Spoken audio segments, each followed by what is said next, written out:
Good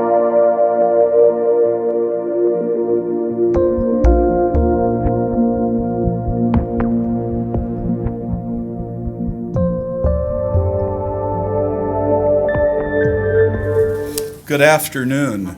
My name is John Strope. I'd like to welcome you to the Nebraska State Historical Society's Brown Bag History Lecture Series. Lectures are held monthly on the third Thursday in the auditorium at the Nebraska History Museum at 15th and Centennial Mall, or 15th and P Street in Lincoln. I guess I said that wrongly, didn't I? It's Centennial Mall and P Street. The programs have a live audience, are taped on City TV 5, are broadcast on government access channels in Lincoln, Omaha, Bellevue, Hastings, North Platte, Grand Island, Papillion, South Sioux City, and Beatrice, and they are posted on YouTube. A detailed schedule for this series, as well as information about all of the Society's programs and services, can be found on the Society's website at www.nebraskahistory.org. If you are not already a member, I encourage you to join. Benefits of membership include subscriptions to Nebraska History magazine and the Society's newsletter, use of a microfilm reader printer in the Society's library archives to make free copies from microfilm, free admission to the Society's 7 historic sites, discounts in the Society's landmark stores at the History Museum, the State Capitol, and Chimney Rock, and reduced fees for kids' classes. Before I introduce today's speaker, I want to thank the Nebraska State Historical Society Foundation for the financial support which allows us to tape and broadcast these programs on public access television across the state and on the Society's YouTube webpage. To find that page, just type www.youtube.com/user/Nebraska Historical into your browser search. There are over 140 past brown bags on YouTube. Our speaker is Jeff Searcy, and his topic is the history and future of Nebraska's Centennial Mall. Jeff Searcy loves Nebraska, our great state capital, and the environs surrounding Capitol Square, especially Centennial Mall. Jeff currently serves as chair of the Nebraska Capital Environs Commission. He is active in the planning of the Nebraska Sesquicentennial in 2017 and serves as chair of the Nebraska 150 Foundation. Jeff and his wife Mary, along with their daughters Jasper and Hannah, operate a successful real estate organization, the Searcy team of home real estate in Lincoln. Just to let you know about asking questions, Jeff prefers waiting until the end. I do know personally Jeff is inspired by our great state and has a family legacy of service. Please join me in welcoming Jeff Searcy.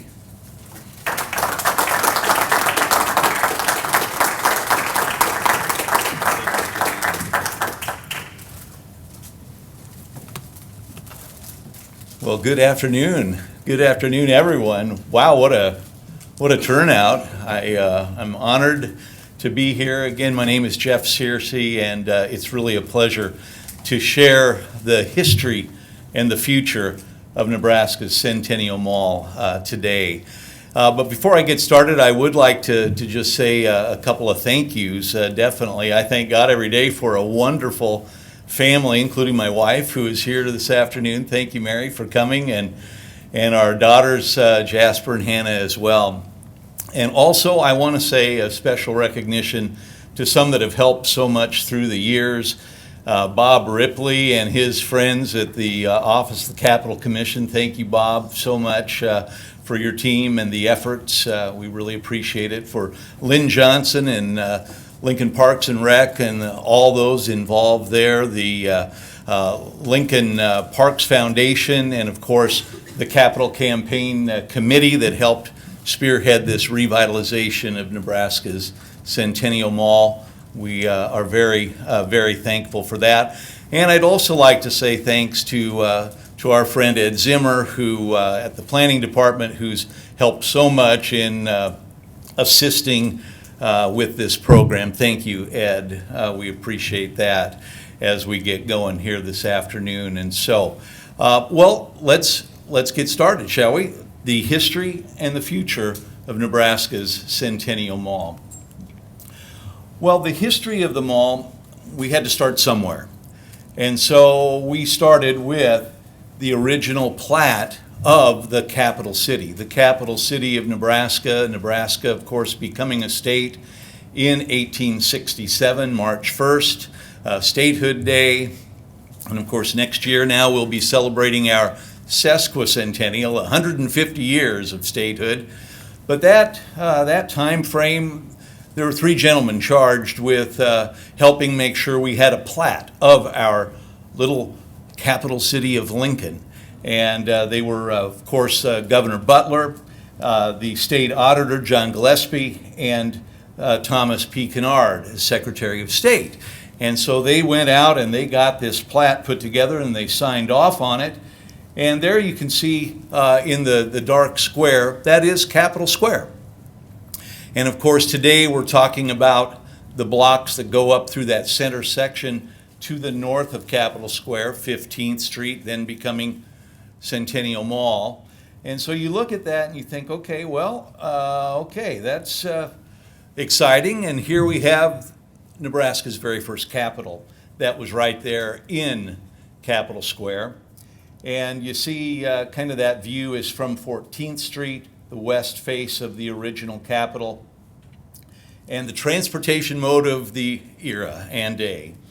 When you looked out from the Capitol building itself, this is looking to the southeast, you'd see actually the Kennard home, and behind it to the right, or to the right there, also the auditor's home there, John Gillespie. Now, and I was thinking to myself, okay, how would we promote this? We'd say, we need to bring people to Lincoln, Nebraska.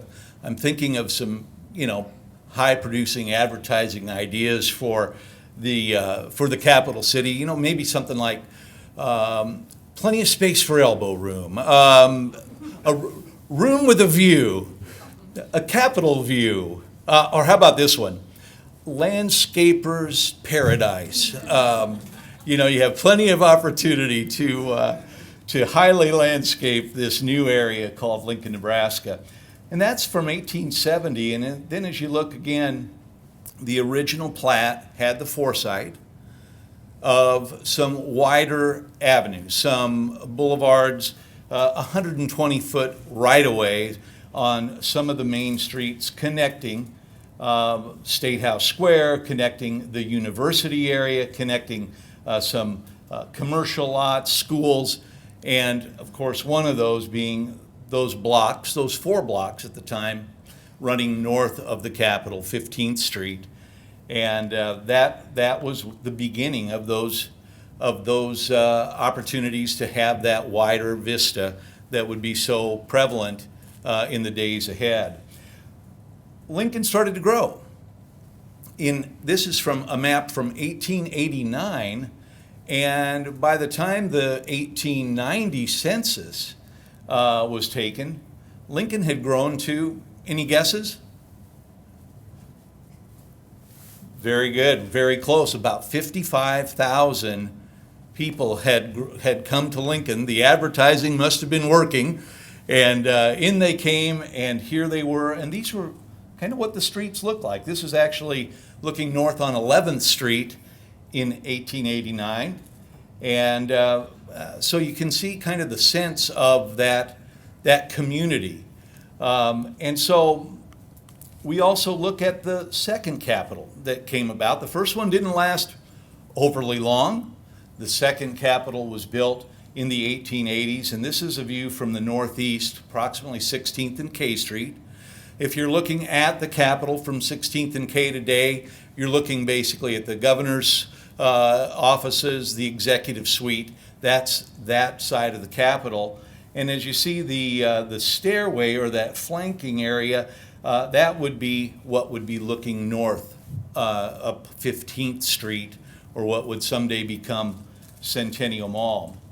Well, as you have the opportunity to think, okay, maybe we're coming to work at the Capitol, and you're coming with your horse and your buggy, you're coming down what maybe was 11th and J Street, you'll see something like this. The Thompson Fountain, the original first fountain that graced the city of Lincoln, and I guess appropriately it was right there on what would become Lincoln Mall. But I have a feeling maybe some that went by that thought, we have a wide vista to the north headed toward the university. Maybe someday a fountain could exist there. And that worked pretty well in 1905 when we had primarily horse and buggy days. But by the time we got to this type of time, in 1912, when the Abraham Lincoln statue on the west side of the Capitol was dedicated in September of 1912, you can see the automobile traffic had picked up quite a bit in Lincoln. And as a matter of fact, the Thompson Fountain was decommissioned because horses seemed to do better at the fountain than the new driving automobile public. And so that's what happened at that time. And of course, William Jennings Bryan gave the dedication and that unveiling, and it was an honor to serve with the 2012 100th anniversary of the Abraham Lincoln statue that was unveiled there in 1912. And so, but let's look at now Centennial Mall, or let's back up and call it what it is, 15th Street, that wide vista. Here's what it was looking at like from about O Street looking toward the second Capitol. You can see there was that wide approach. There was that opportunity for aesthetics, for the future. And as you looked at the Capitol there, it was quite interesting. And then as we headed toward the early 20s, it was determined that the second Capitol needed to be replaced. And so there was a bidding process, and of course we all know the famous story of Bertrand Goodhue and how the Nebraska State Capitol now was selected in that architectural wonder of the world.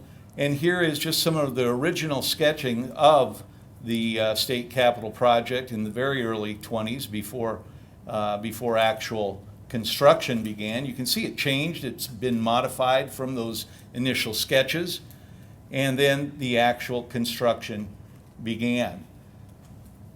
You can see that the Capitol itself, the second Capitol, was kind of taken down as the collar of offices were created around it, allowing for a very efficient use of resources. And it was very a smart way to build over a 10-year period with Nebraska's third and current architectural wonder, the great state capital of Nebraska. You can see then the vision that Goodhue had of the Nebraska State Capitol and its wide avenues, the grand promenades coming out from each of the cardinal axes. And of course, this being the grand jewel in many ways, the north side, the north steps of the Capitol, and heading all the way toward the university campus. But there was a little bit of an obstruction in the way to get all the way to the university. We only had 4 blocks open at that time in the city. And this was 1934. The Capitol was built. We're looking out from the tower, presumably, and there are 4 blocks open on 15th Street, but it stops at O Street. Hard boundary right there. In fact, that's what you were looking at 15th and O in 1934. But the city of Lincoln began to think further along and say, okay, how can we make that vision more of a reality, that vista that would occur from the Capitol all the way to the university. And they were able to acquire that right away, change the dynamics of that boulevard for forever, and opening up those 7 blocks so it came from the state capitol all the way to the university. And you can see some of the, well, it's changed a lot, hasn't it, in a period of decades. There are maybe a couple of familiar buildings there. The Scottish Rite Temple, 2 blocks up, and perhaps way down you can see the Student Union and potentially Love Library as well. So that was beginning to be open. Well, what happened though between the times of the Grand Avenue potential and the time that Centennial Mall actually was created? It was interesting to find that there was some information. There was an initial design that was done, a comprehensive plan draft in 1951 that outlined some of the possibilities of what could happen in that 7-block area. And along that, you can see Capitol Square. The Capitol's there, and there were other ideas. You see the Pershing block, 2 blocks up. The 3rd block there, a modified idea of Pershing. Pershing was built in 1956, so this is 4 and 5 years prior to that. And here's what happened out of it was, of course, on the, if you'll look at the blue arrow, you'll see what we think is the Ferguson House, or at least Ferguson House area, and that was at that time in that 1951 and then the approved 1952 plan. That was to be potentially a governor's residence. The red arrow, where the governor's residence currently sits, that was going to be some state office building along with parking. You come up to the top red arrow, and that was in this plan. They were thinking city-county building and facility.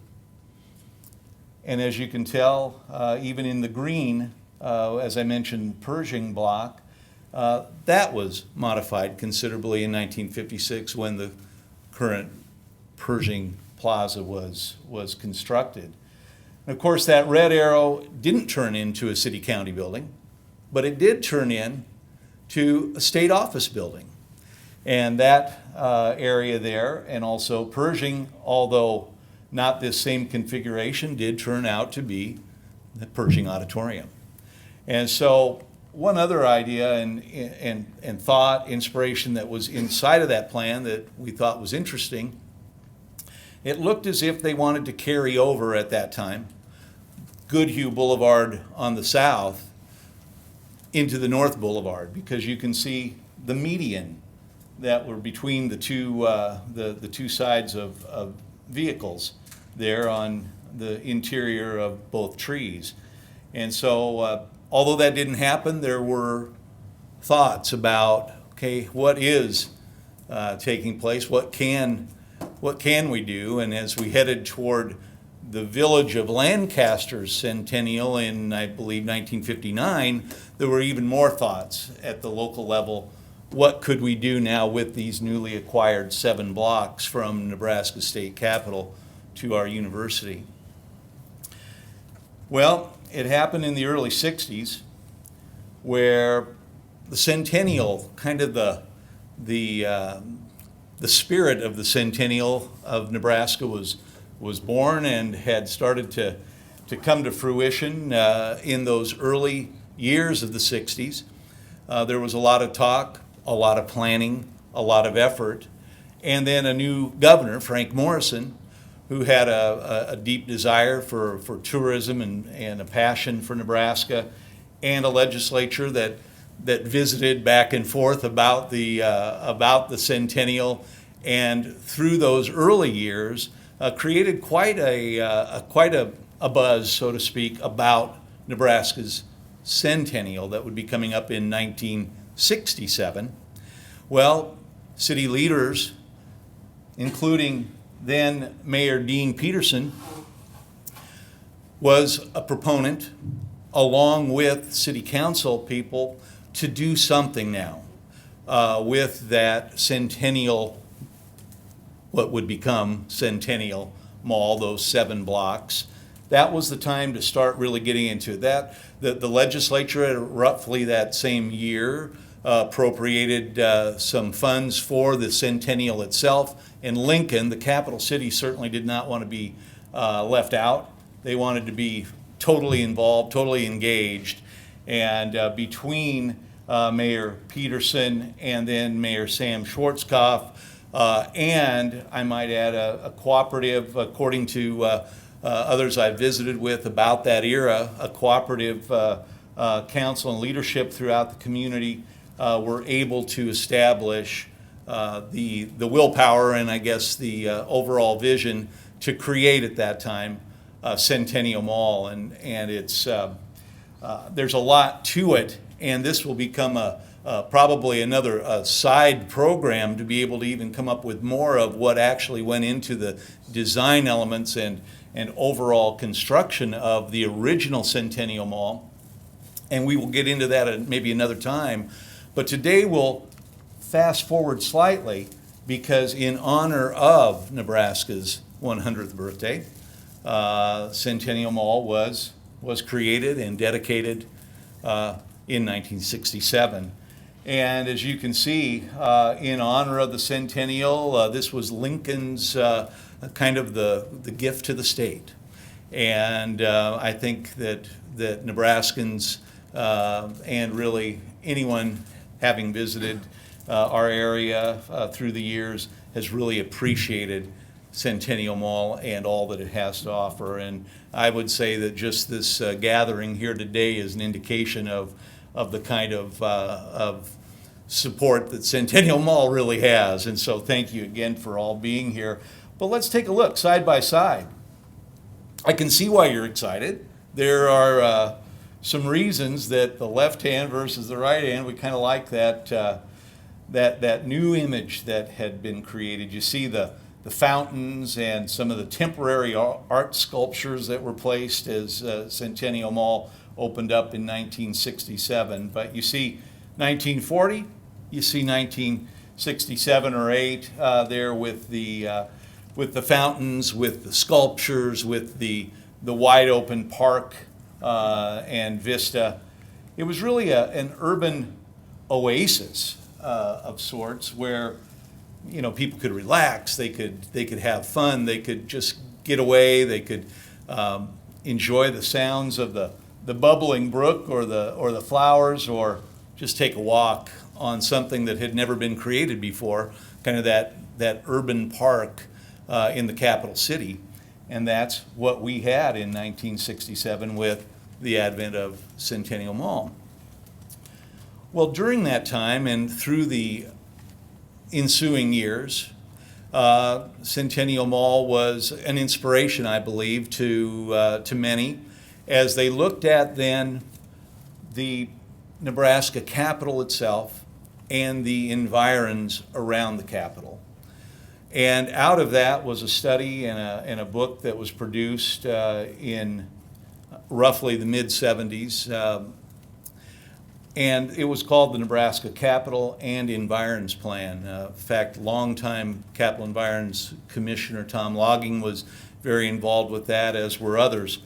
And this was a plan that really looked at the treasure that we have in the Nebraska State Capitol. It looked at and wanted to address and consider what we need to do to protect and enhance and be able to make sure that that treasure is with us for generations. And out of that plan, they also realized how important the environs around that treasure is, and they were able to begin talking about creating at that point a Nebraska Capital Environs District first, And then in 1987, 20 years from our centennial, the legislature, from some of the foresight of then State Senator Doug Beereiter, who later served in Congress from the 1st District, and others came together with legislation in 1987 creating the Nebraska Capital Environs Commission. And there is the Capital Environs District, and you can see the importance placed on those Goodhue-inspired boulevards, those main arterials that come out from the Nebraska Capital in all cardinal directions. And so the Capital Environs Commission was established in 1987. It's a joint body of 7 members, 2 appointed by the governor and 5 by the mayor of the city of Lincoln. And they are charged, and I do serve on this commission very proudly, charged with protecting, enhancing, preserving, and really continuing to look to the future with the Capital Environs District in partnership with the Capital Commission as we move forward protecting these treasures that we have in our state.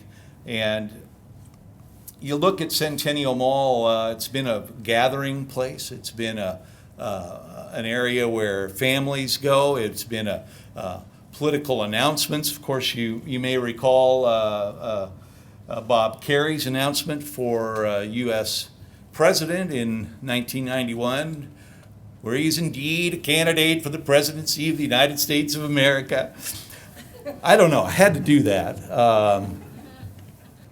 But that was one of those memorable occasions on Centennial Mall, solemn moments along the mall, and many festive moments as well. You see some of the festivals being held annually, and we will definitely be looking at many more of those, I'm sure, in the years ahead, especially in 2017, kind of kicking it off with the Sesquicentennial.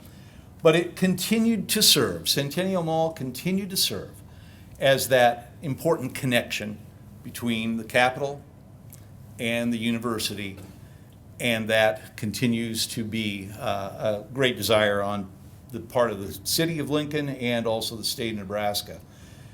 You may remember the iconic views that were created on Centennial Mall with the fountains and the just the vistas with the tower in the background. And there they were. They produced many postcards that had the Centennial Mall fountains and then the Capitol in the background. In fact, the watercolor that was commissioned during the bicentennial United States in the 1974 through 1977 period, and this was the official bicentennial portrait of the state capital of Nebraska. And during that time also served as being on our state highway maps.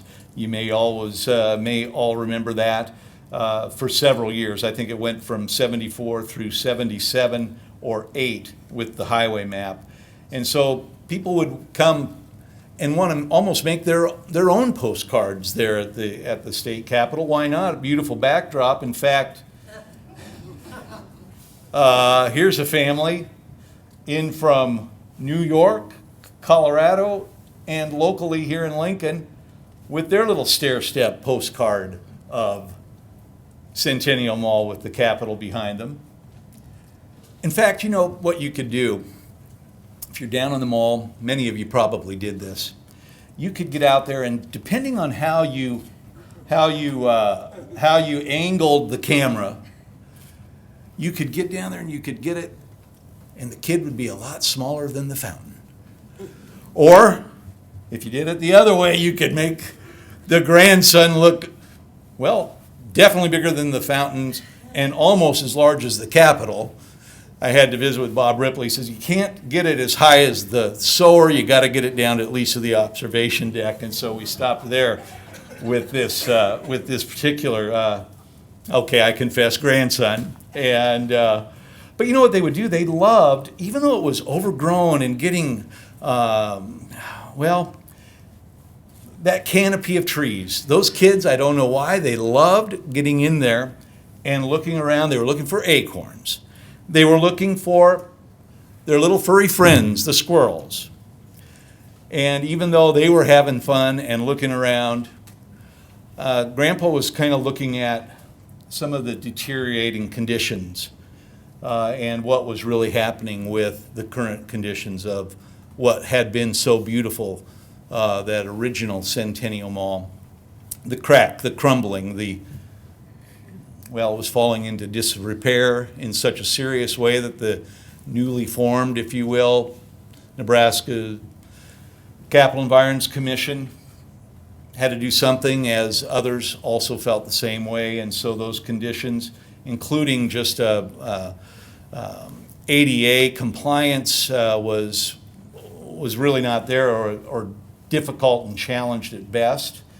And so it was time in 1997 to get serious about doing something, and the state and the city commissioned a study and began looking into the redesign and redevelopment, the revitalization of this treasure, Nebraska Centennial Mall. And with these public events and gatherings, a beautiful plan came out of it, a plan that really was inspirational to many. It certainly caught my attention. This happened to be the same year that I was first appointed to the Nebraska Capital Environments Commission, so I don't know if it was some kind of a plan to get me inspired with this, but it really got a lot of people going. Now, it was gorgeous. That plan in '97, the EDAW plan, it's referred to as, there's the Spirit of Nebraska Plaza. There's the Capitol Plaza. There's the Pershing Plaza. And at the same time, there were a couple of other items that didn't quite make it through the public scrutiny to be able to get this plan done, and that was closing 3 interior blocks of Centennial Mall. Currently, the mall is 2 blocks on the side of the Capitol and 2 blocks up at the university level. Those 3 interior blocks were to be closed to vehicular traffic in that plan. And also, there was a price tag of just over $20 million in 1997. And that was not to be accomplished at that time, but it really planted the seed that something needed to be done, and that there was a way to come together with an opportunity in the days ahead. Now, what I didn't realize is just how many days ahead that would be until the new mall would be revitalized and completed. But that was a gorgeous plan. And then kind of the political reality said, okay, what can we do that's different than that original plan that didn't get where we needed it to go? And in 2001, a simplified plan was proposed that would basically make it more of a park-like, grass and some landscaping, and then not close those interior 3 blocks. And so the Journal-Star also commented at that time, a new plan for the mall in the works, and the project to rejuvenate Centennial Mall at a lower price tag. And that was in '02. And so between that time and several years kind of began to go by. In fact, I'll always remember we have our Capital Environments Commission meetings, and for the most part we meet monthly. We're charged only to meet on a quarterly basis, so once 4 times a year. But we generally are meeting closer to every month with action items and such. And I remember kind of getting a little frustrated over time, because it would be we would talk about Centennial Mall, but we couldn't quite get over the hump and get something really going. And I'll never forget just how happy that day was in 2009 when it was announced at our Capital Environments Commission meeting that the city was able to creatively come up with an idea that would allow some tax increment financing, some TIF funds, to be able to jumpstart the revitalization of Centennial Mall. And that was exciting news to the commission. It was exciting news to the community. and became exciting news to the state. And those improvements would begin. We began to have, again, community meetings and looked at stakeholder focus groups, and the Centennial Mall Task Force workshop was held. We had our monthly Capital Environs Commission meetings, public open houses, the joint Capital Environs and Capital Commission annual meeting that we have each year together with the Capital Commission and the Capital Environs Commission. And the Nebraska State Legislature, we had the hearing of the LB for some appropriations, and also it was that kind of spirit of community involvement and hope. Now that there was finally some traction, that first seed money, really, that first inspiration that said, okay, now let's get the community really involved. Let's get the state involved. Let's get the county. Let's get going on this thing and not give up this time. Let's make it right. And let's get it done. And so that public process went on. There was a lot of great input. This happened to be from a meeting at the Scottish Rite Temple, and this redesign was really well thought out. We selected the teams that would be involved in the process and the redevelopment, the revitalization, the rework, and out of it came an exciting plan that met really the community flavor of the day, and was able to bring in many partners that would make Centennial Mall really happen. Well, it started with a thematic development, and I really like this. The first block is the We the People block, and that's closest to the Capitol. And there you'll find the great Capitol fountain, the great seal of the state of Nebraska. And that block is kind of that solemn, that responsibility of government, that we the people, that watchfulness in the citizen block. And you can see the Capitol from a different vantage point, and the Capitol fountain. We look next at the Our Home Nebraska block. That is in front of the state office building. And that block is more of a connection and an opportunity to, be able to celebrate Nebraska itself as we look at the great state of Nebraska map that is etched inside of that second block, Our Home Nebraska. And you'll see the rivers, you see the ecosystems, you see the Ogallala Aquifer, you see a lot of great stuff there, along with the Ogallala Aquifer Plaza next to the State Office Building, and also the Platte River Plaza with the Capitol in the background. The Missouri River fountains are also there, outlining that important water feature of our state and boundary on the east and north of Nebraska. In the middle, the Nebraskans mosaic, that's kind of the community blocks. Those are the 3 blocks we've talked about. But boy, they came out gorgeous. The symmetry up and down those entire 7 blocks, with the lighting, the landscaping, just the overall feel really turned out exceptional. And yet we preserved important parking and transportation through that area with that opportunity. And so the most northern 2 blocks nearest the university, sparking the good life of Nebraska, you have the Children's Museum, Anderson Hall, and you have the kind of the more playful fountains, if you will, outside of the Children's Museum, that allows for opportunity for festive occasions, gatherings, and such, plus just families getting in there and having fun. Kind of almost the old-fashioned Centennial Mall in a way, except with the new, completely revitalized Nebraska Centennial Mall. And so you can see it again from the vantage point of looking toward the Capitol, and the plaza. And you can see the kind of that sparking the good life. There's the fountains that are near the Children's Museum. You see the State Historical Society offices there on the far north. Now, to make this plan a reality, though, we were going to need a budget, and we were going to need to get past that $3 million, because it ended up being that it was approaching $10 million project, 9.6 officially. And as you can see, and this is very important, the basic improvements alone were $7.5 million.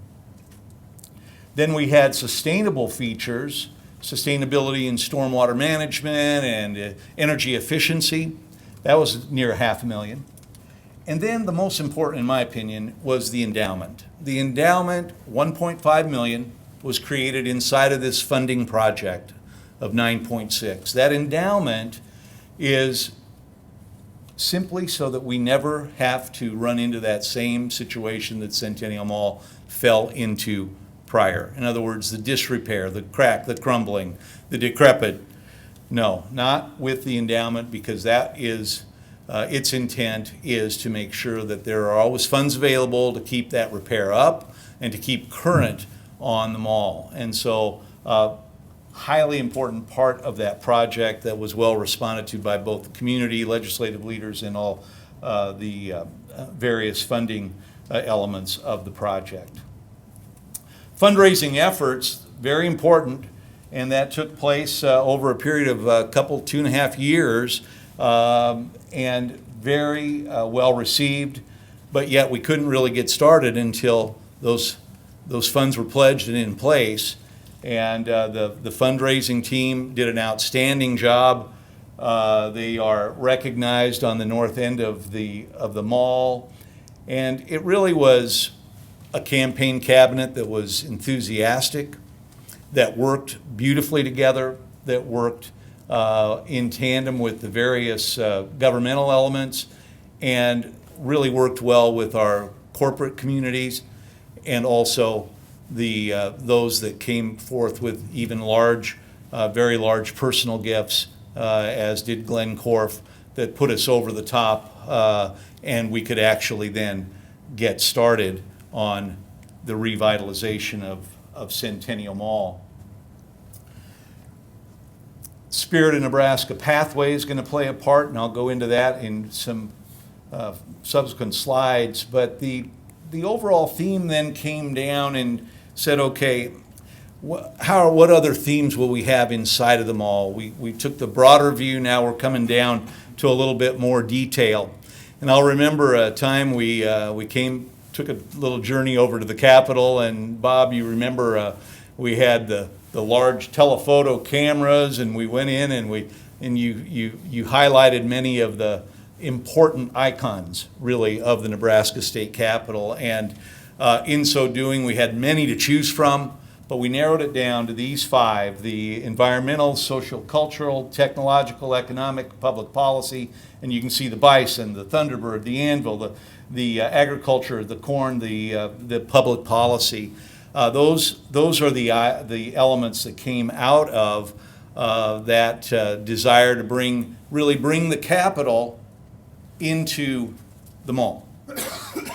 And now you can see on some of the granite tiles in the Spirit of Nebraska Pathway, the elements themselves and the images that were used from the Capitol to be brought out to the mall.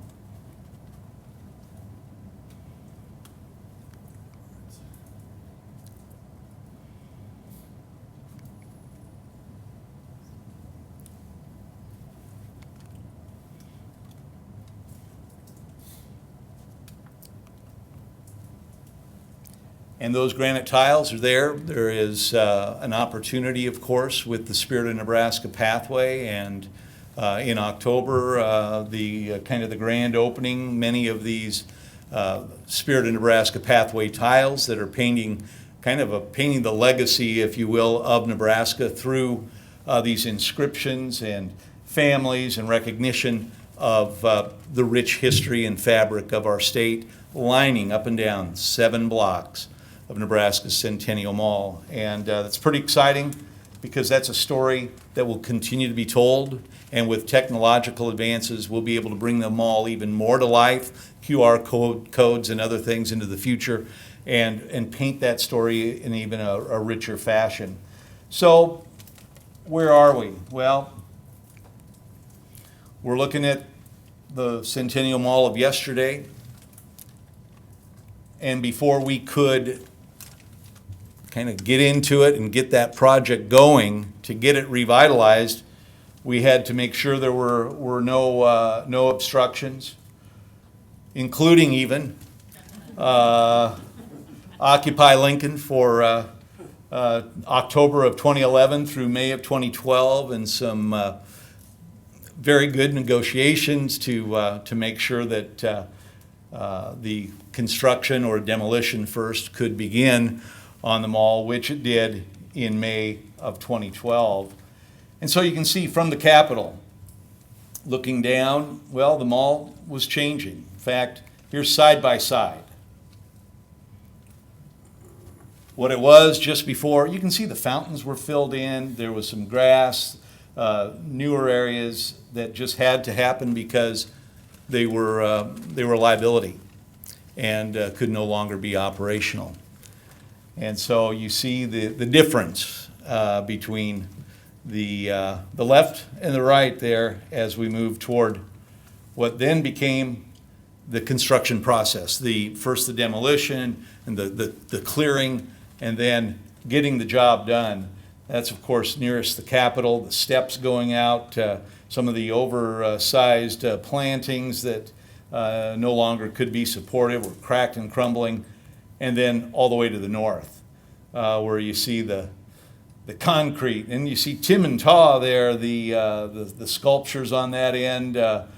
You won't see them like that very often. They were in the process of yielding to some creative construction as well.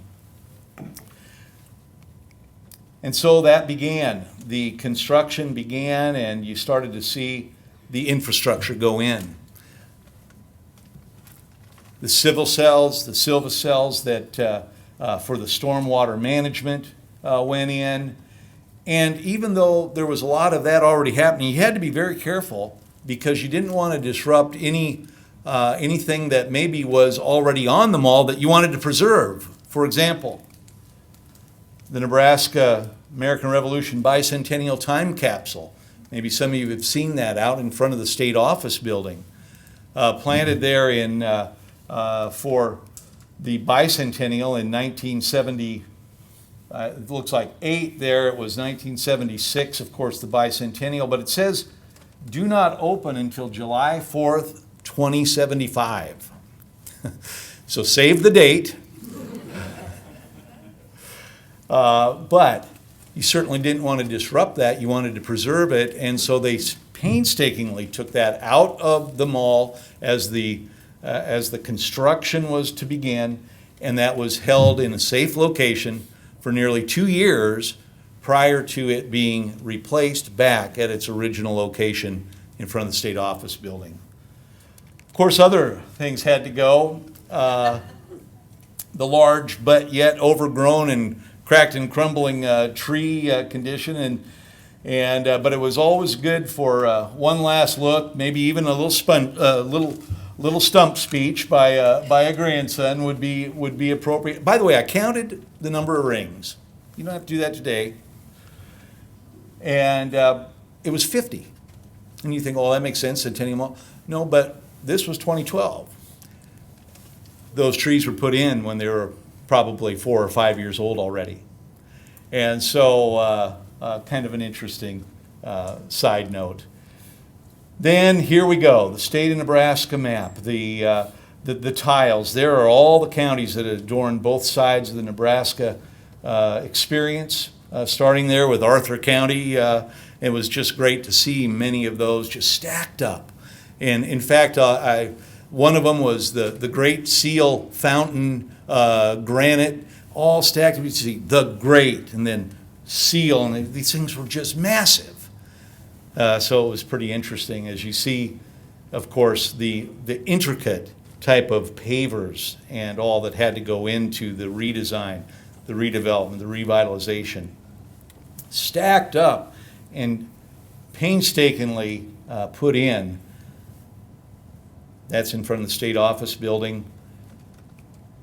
And you can see, maybe even wonder, those guys are down on the map of Nebraska. And what are they doing? They're etching in the rivers of Nebraska. Etching in the rivers of Nebraska. And I thought, well, that reminds me of a map that I had seen not that long ago at the Isaac Walton League in Columbus.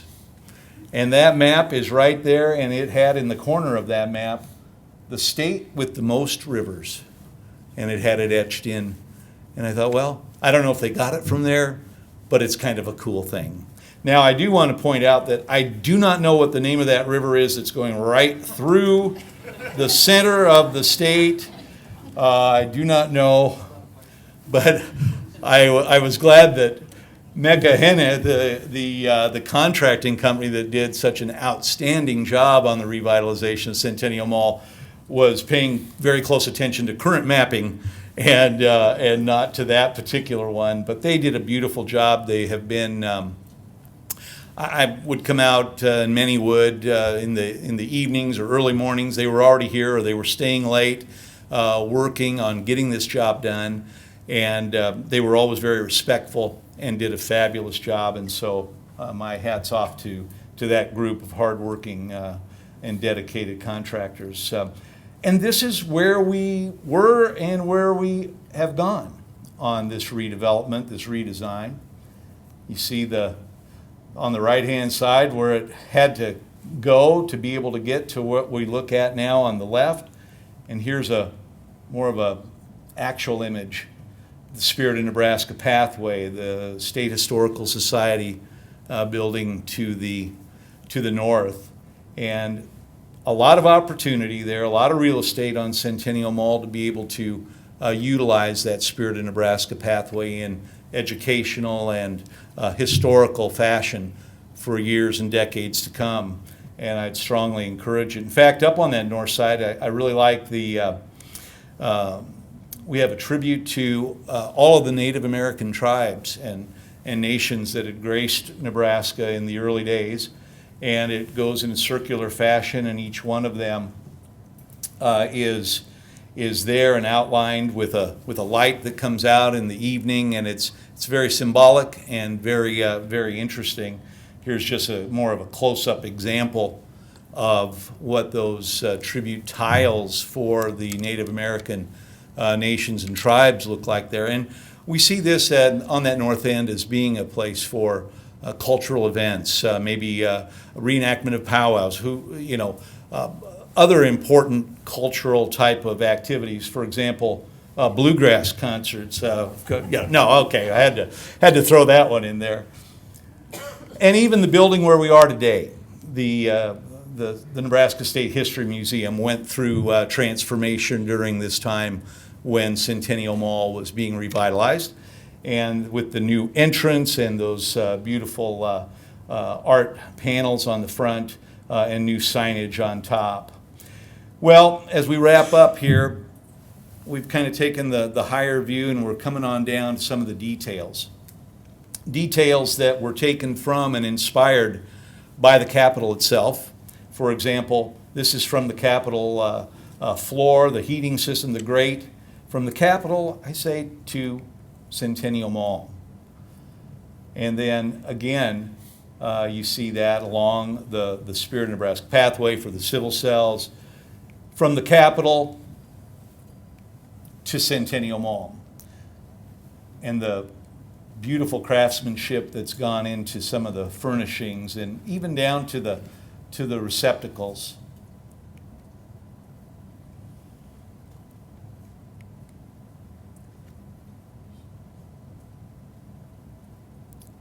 From Nebraska's past to today's Centennial Mall.